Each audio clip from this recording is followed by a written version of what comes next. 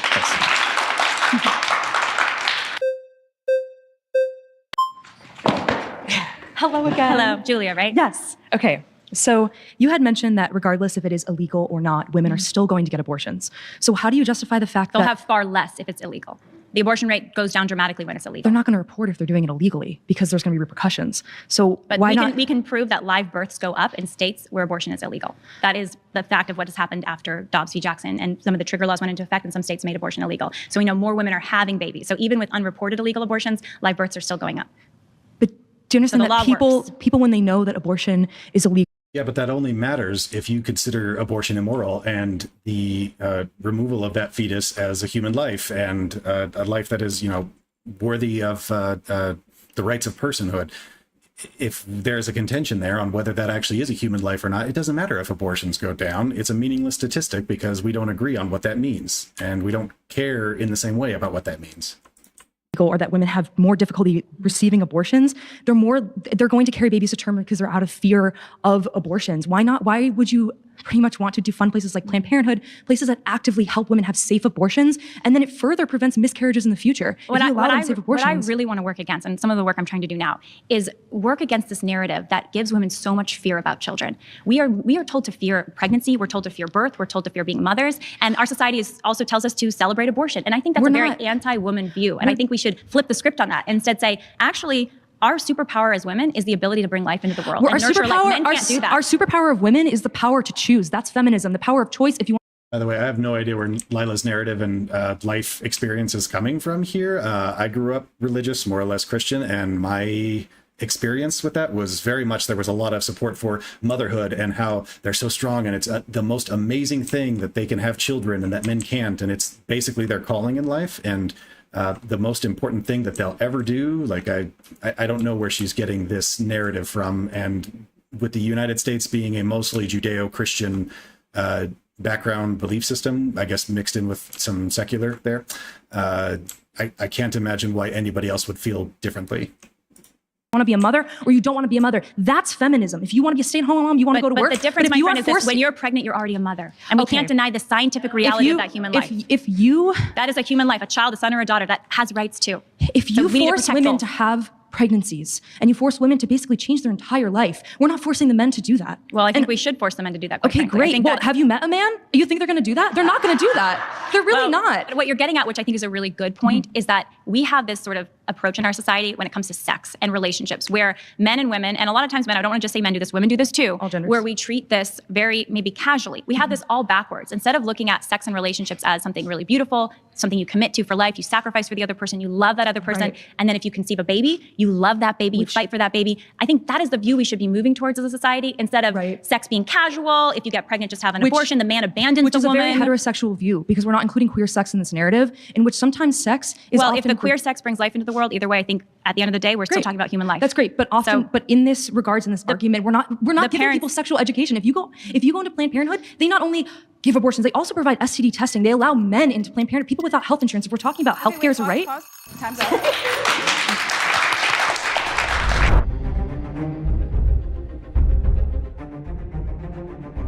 There's several of you I'd love to keep talking to, so I really appreciate everyone doing this. It's awesome. I actually would love to chat more with Dana. I think she's behind me. Hi, Dana.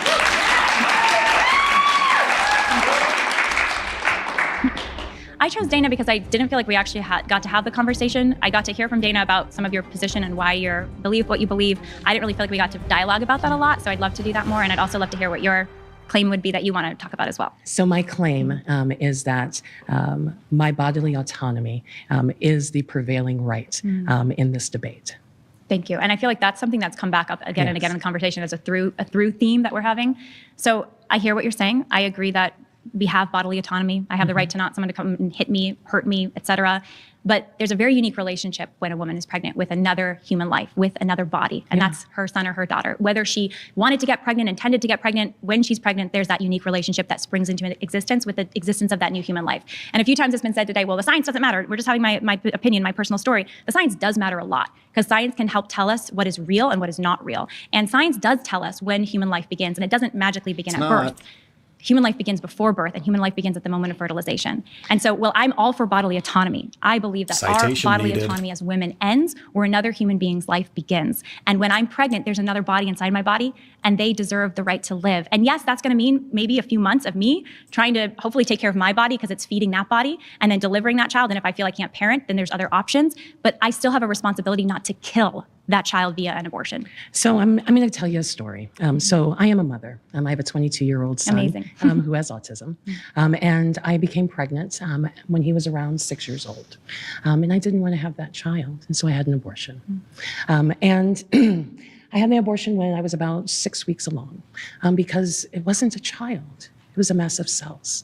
And I made that decision very distinctly. I didn't have any regrets about that decision. I actually didn't have a lot of debate about that decision. I had a child where I lived in a state where we didn't have an insurance mandate. So I was working really hard to get my son the help that he needed with his autism. And I did not want to be pregnant. I was in a relationship. We made a choice because that was a choice that I made for the mass of cells that was in my body. I totally hear what you're saying. And I need you to understand that it wasn't about what am I killing, what am I keeping alive. It was what was best for my body, because I then would have had to carry that child to term. And I also want you to know that when I had my child, I am a Black woman in this world. And my birth was actually very dangerous, as was many of the women in my family, because Black women don't get the same type of health care that you receive. I'd love to respond to what you're saying. I think it's absolutely horrible that women, because of the color of their skin, are not getting good health care. I think that's ridiculous and horrible. So we are aligned on that. When you talk about your baby and you saw that baby as a clump of cells, you said it wasn't a baby to you, it wasn't a child, and you had that abortion, you have no regrets. Our feelings or our beliefs about other people don't change that other person, that other human's value. So I could have feelings or beliefs about my son, about a person I walk past down the street, about anybody in this room, but that doesn't change whether they're good feelings, good beliefs, bad beliefs. That doesn't change that person's innate human value. And they have innate human value not because of their capacities, not because of their abilities, but because of their innate human nature that we all share. And human nature doesn't start at birth, doesn't start a few weeks or even a month before birth. It starts at the beginning of a human person's life, which is fertilization. But that's your opinion. So there isn't actually scientific evidence that states that human life begins at conception. There is a tremendous amount of scientific evidence that shows that. If you open any human biology textbook, you're going to find that the development process begins with fertilization of the human life. What it says is that and also if you're in an in vitro fertilization clinic, what it says if you're a technician, is that there is cell multiplication. But it's not just any cell multiplication, because you're made of cells, right? I'm made of cells, well, sure. right? Okay, you and I are clumps of cells, right? 100%. But we're unique clumps of cells. We're individual clumps of cells that constitute a whole human. And at the moment of fertilization, you know what you got? You got a whole human. They're very small, but you have a whole human that just needs, you have a whole human at the moment of fertilization that just needs time and nourishment to grow, that has a unique genetic distinction. But it doesn't distinct always from the go mother. that way. So for example, you could miscarry, yes. Yeah. So but when that's still a loss of the, that's still a human being. But when I had my miscarriage, I'm so sorry. Another way, we're not talking about whether something is a whole human or not. We're talking about whether it confers the rights of personhood. A patient that is declared as brain dead and is more or less comatose is a whole human, arguably, but do we confer upon them the same rights to life? Do we declare that person as a living human being? That's debatable. That's maybe not even debatable. That's more or less already been decided because of the fact that the way that we treat them is, well, it's a hard decision and one that I hope nobody ever has to make, and one that's definitely argued quite a bit. For the most part, people at that point in their life, when family members experience that, they do decide this person's life is over and we are going to end it on our terms because of that.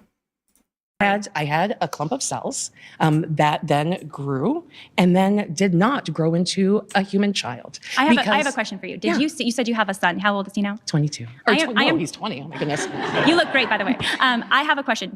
I'm just curious, because you're talking about the baby you miscarried, the baby you had the abortion of, and you called them clumps of cells. Did you see your son when he was unborn as a clump of cell, or did you consider him in your mind as a son? I didn't consider him a clump of cells. You did or you didn't? I did, absolutely. Okay. Absolutely. So for you didn't really feel connected to even him until he was born. So I knew that until he was actually out of my body, that there was not necessarily a live birth that was going to happen.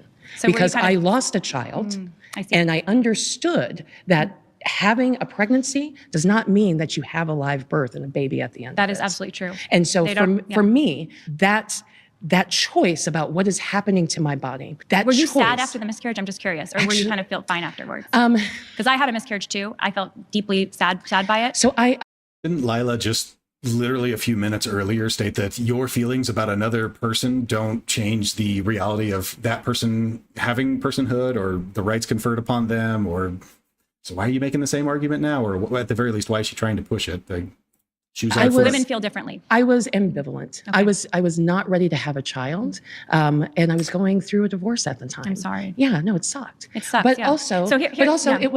it was okay because I was not ready to be at that point, and I didn't even make that decision. My body made that decision for me. I hear everything you're saying, but here's the reality. You're strong. You are the one, when you're pregnant, if I get pregnant, I've been pregnant now 4 times, I'm more powerful than that baby, right? Because I have the power to talk, walk, do whatever I'm going to do. And that baby is completely dependent on me, right? And even when there's a newborn, totally dependent on everybody around them, if not their biological mother, whoever's they're handed off to, right? It's incredibly important for rule of law, for justice, for human rights, that we are especially careful to protect the rights of those that are dependent and weak. Because if we live in a society that just says the strong get to choose what they want because they can, that's not a just or a loving society. And that's why I'm so pro-life. I'm so pro-life because that baby, you're right, they're totally dependent on the mother. Absolutely. They're completely unable to defend themselves, speak for themselves. And that's all the more reason why we as a civil and just society should care about their right to live and, by the way, help that mother. It goes 2 and 2, right? Because you can't just care for the baby and not care for the mother. You got to care for them both. And when that is a viable life outside of my body, 100%. Well, we should care at the beginning of human development. That's my position. Yep, and human development. And women who are pregnant need extra care too. It's not like you just get care when the baby's born. You should get extra care before. Yes, they do. Because you're carrying a new life. While that is still in my body, this is my body. And that is my choice about what happens to the things that are in my body. That is the choice. Here's a question for you. Your womb. What is the womb designed for? A woman's uterus. What's it designed for? It is designed to carry a clump of cells. I didn't check the owner's manual, but to eventually sometimes grow a fetus. And how did you start your life before birth? Where were you? Oh gosh, I don't know. Come on, you know. Where were you before you were born? I was in my mother's egg sac. Okay, you were in your mother's egg sac. You mean you were in her uterus, right? No, I was in my mother's egg sac, her well, literal actual egg that sac. wasn't you yet. An egg is not you. The egg was The a fertilized egg. part of me, and then the other part of me was in my dad's, I guess, testicles. So, I mean, it wasn't you yet, because you is when there's a whole human, right, and a unique yes. So individual when I was genetic born, identity. then yes, then was me. But the science shows. Come on, the science shows at the moment of fertilization, sperm egg fusion, The you have science unique. doesn't That's actually when show that. it does show that you have unique No, individual the genetic science identity that's shows- distinct from your The parents. science shows that when an egg is That is a fertilized, fact. that there is cell multiplication. But that does what not kind of cell show- multiplication? It's not like skin cells. Well, It's not sure, skin cells. What is sure, it? It becomes skin cells. Well, it is develops cell- its skin eventually. Well, sure, But what is it? What is it? Come on. What is it? It's a massive cells. But what is it? It's a human embryo, right? Well, yes. That's developing rapidly. But it is a clump of But cells. we already said we are clumps of cells. So you're kind of using that pejoratively, like, oh, you're a clump of cells. You can be aborted. You can be miscarried. It doesn't matter. Who cares? You and But I it- are clumps but of cells. but So it's a not little clump- but it's dehumanizing. not a- You're being a little well, dehumanizing. Yes, I am being dehumanizing Why? because it is a Why? clump of cells. But we are clumps of cells. We already you acknowledge that. Yeah. So Because you're not wanting to until- dehumanize because us, right? until- Why wouldn't you dehumanize us Because with that term? until But you are dehumanize the baby. actually outside of my body, there are no rights. Because if there were, my friends, But I keep asking you why, there and you keep saying just because it's in your body. If But there were, why does that there would child not have already be rights? laws on the books. And currently, there are no laws. I think this lady's one quiver or arrow in her quiver is the bodily autonomy argument. When Lila is trying to push upon her the idea that you're comparing us as 2 clumps of cells, ergo we're the same, right? Like, how could you possibly regard us as something different? Like, we're both humans, we're both clumps of cells. They're arguably the same thing.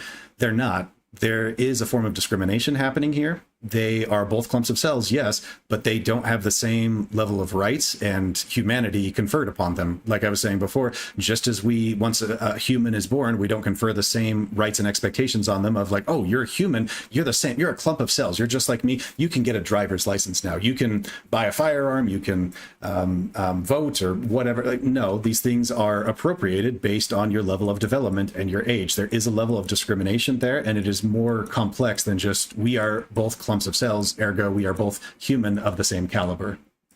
Laws on the books that say that anything that happens before that birth means that they are not actually live. That's actually inaccurate. So No. even in states like California, there's such a thing.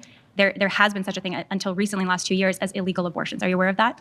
So even in states that are blue states, no. there are illegal abortions where it says, yes, before birth, this is a person that has some rights and we're going to protect them. And similarly, if you're So Scott that's Peterson, an illegal medical procedure. one other example. It's about the medical procedure, another not example, about the actual here's life. another example. So Scott Peterson, he killed his pregnant wife, Lacey, and their unborn son, Connor. Connor, in your view, was just a clump of cells. He wasn't burned yet, but his dad killed him. Should he have been penalized for killing both his wife and the pregnant part of his wife, the baby, the boy, his son, Connor? No. So you think Scott Peterson should have got off scot-free for killing his 8-month-old unborn son? Scott Peterson should have been penalized for killing his life. I think at 8 months, I don't think anybody argues anymore that that is more or less a person that is given. Like I don't think anybody out there agrees in 8-month abortions. Again, save for those ridiculous cases of ectopic pregnancy or risk to the mother. Nobody is going to agree to a voluntary abortion at that age, or at least most reasonable people, I would suspect. So yeah, absolutely. The father should have been tried as having murdered both the mother and the unborn child. Now, does that mean that both of those confer with equal sentencing? I don't think so. That can be something to be argued with over, for the lawyers to argue over. But I think most everybody would agree that at whatever basic level, 8 months in the womb more or less confers the rights of personhood on that being. Live wife. But not Connor. Connor had no Connor rights. was not alive. So if Connor was in her body. So if I'm a woman, Connor so if a was in woman's her body boyfriend and was not a human being with rights on this planet. This as is of very yet. dark, because you're saying if a woman is pregnant and her not boyfriend alive- slips drugs into her drink to force an abortion on her, she wants to have this But baby, that is he puts drugs in her drink. Would you say that there should be no is penalties an for that man illegal and what he did to her? procedure against the But mother's you just said the baby body. is not born yet, That so it is has no against rights. the mother's body, not against that. That child does not What have if rights. it's It just a does drug not designed have to kill the rights. baby? It's just designed to kill the baby in her womb. But it's designed to harm the tissue that is in her body, because that's her body. So you're saying It's it would her have been body. wrong. Scott Peterson should have been given penalties for killing Connor, For harming Lacey. but not for harming Connor. For harming Lacey. So if a man- So Connor is a part of Lacey, then it's harming Lacey. So if a man kills his girlfriend's unborn baby, he He should is not be harmed- penalized for he is killing the unborn baby, only for harmed in the some way mother. harming her. That's time. Thank you. Thank you, Sam. I appreciate it. I think that's an interesting question. So kind of going back to what I was saying before, yeah, if that baby's 8 months old, absolutely. Boyfriend having her drink something that forces her to go through an abortion and it results in the death of that baby, yeah, you absolutely should be tried with some form of at least manslaughter, if not murder in that case. I think that should be a crime, that should be illegal.